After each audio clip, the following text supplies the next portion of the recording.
While I'm out here at the range this morning, I wanted to record a short overview of the Tikka T1x MTR in 22 long rifle.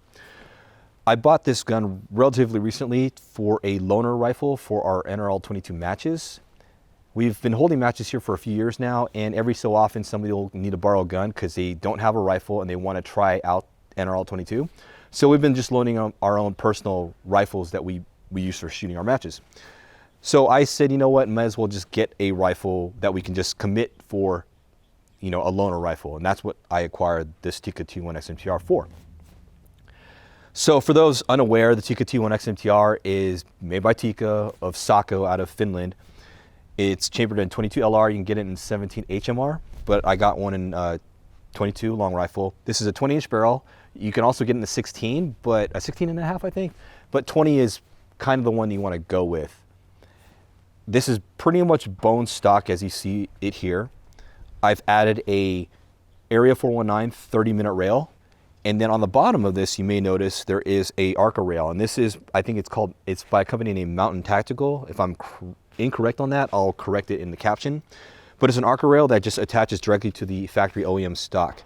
All I had to do was remove the sling swivel stud. And there's already another hole there. I don't know why I think it's for another accessory, but basically 2 screws to hold in the Arca rail. And I can use now the Arca rail for all my bipods because all my bipods are Arca clamped. And then you can see here I have a SkyPod on here. As far as the scope right now, I'm just running a Argos BTR Gen 2, 6-24. This is on my CZ. I took it off just to put it on here to use for this gun. And then I have these American Rifle Company M10 rings. This is the old rings, the M10s. They now have the M-brace rings. So just a quick summary here as far as this rifle is concerned. Again, 20-inch barrel, 1-16 twist. It shoots relatively accurately with CCI standard velocity and Elite Club and Lapua Center X. Other ammo I've tried, like all the SKs, they don't shoot at all. They're pretty bad. SDs of 40 plus. And Center X shoots well, Elite Club shoots well, and then CCI standard velocity again shoots pretty well. And their SDs are around 10 or so, 10 to 12 in this barrel. As far as the rifle, aside from the accuracy, I do appreciate this rifle. I've always wanted to get a Tikka to try out because I've heard a lot of good word of mouth. The bolt is a 45 degree, I believe. 45 degree, I can't remember. It's a very short throw, so it's very quick to operate the action. The magazine release is relatively easy to access. It only comes with one 10-round mag, which is kind of a negative. I wish it came with more magazines, like 2 magazines rather. Their magazines are actually hard to get. There are very few retailers carry them. You can get direct from Beretta because Beretta is also part of the Saco Tikka family. And you can get it direct from them, but they're also sold out as I'm recording this. The trigger is easily adjustable. You can adjust the trigger while it's in the stock. There's a way to do it, but I've tried it and it's really difficult to get a long L key in there and then kind of torque it. You really should just take it out of the stock and use a real bit driver to do that.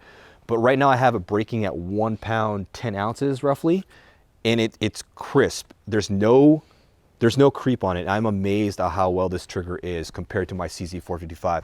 My CZ455 was decent, but there was always the ability to induce this creep condition where if you close the bolt, sort of pulled the trigger and took out slack, and then you released it and pulled the slack again, there would be a slight pre-travel creep before the sear breaks. On the Tikka, it doesn't exist. It's a perfect trigger as far as I'm concerned. I know people have tried other springs, but from what I've seen here, that's not required, at least in this specific sample that I have here. As far as the stock is concerned, it's actually pretty nice. Usually when you see polymer stocks on cheap rifles, this is about $600 give or take, depending on what retailer you go with.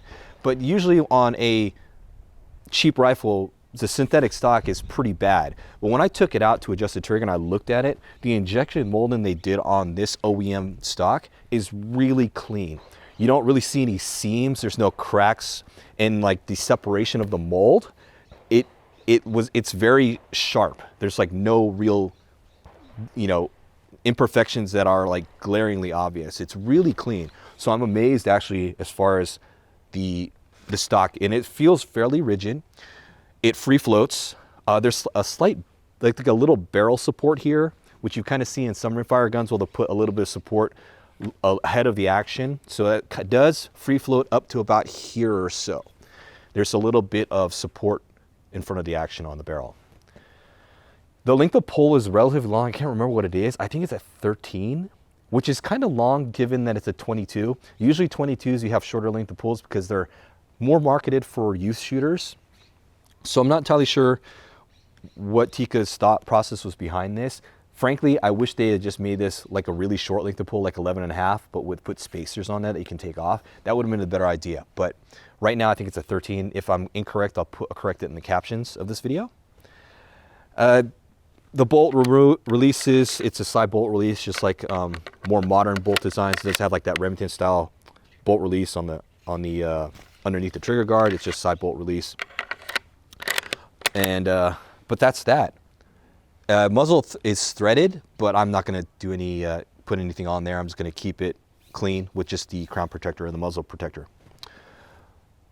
Overall, I'm pretty happy with this, and in the limited testing I've done, I've shot some run-throughs of the NRL 22 course of fire. I haven't shot in a match, but I've run the course of fire by myself, you know, just at the range with the Tikka T1x, and it's very easy to use. It's very, very lightweight. If I can recall, without the scope in the bipod, it runs about 5 pounds, 10 ounces.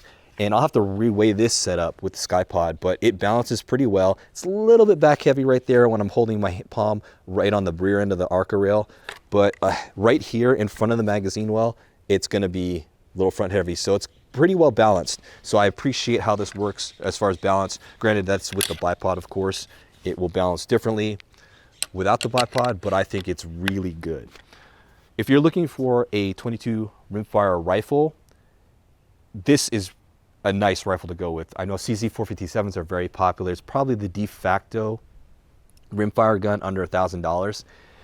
But if you're looking in this $500, $600 price range, and even if you want to look at CZ's higher end models, I really think you should look at the Tikka, especially given that Tikka does have a lot of aftermarket support. There's a bunch of chassis you can go with as well. I just feel that given what I'm seeing here with the trigger and just out of the box, it shoots accurately and it handles very well, that I think this is a very nice rifle to go with, especially at $600. And it has room to grow as far as switching it to a new chassis. There are barrel prefits available. However, from what I understand, it's very difficult to get the Tikka barrels off. So you may need a gunsmith just to get your factory barrel off, but once you get that off, you can run prefit barrels with this. I think Proof Research makes one, and other gunsmiths are selling prefits for the Tikka T1x.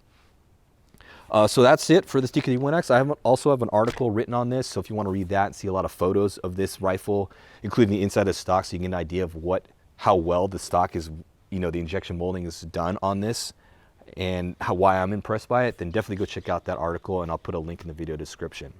Anyway, that's it for the Tikka T1x MTR 20-inch 22 long rifle.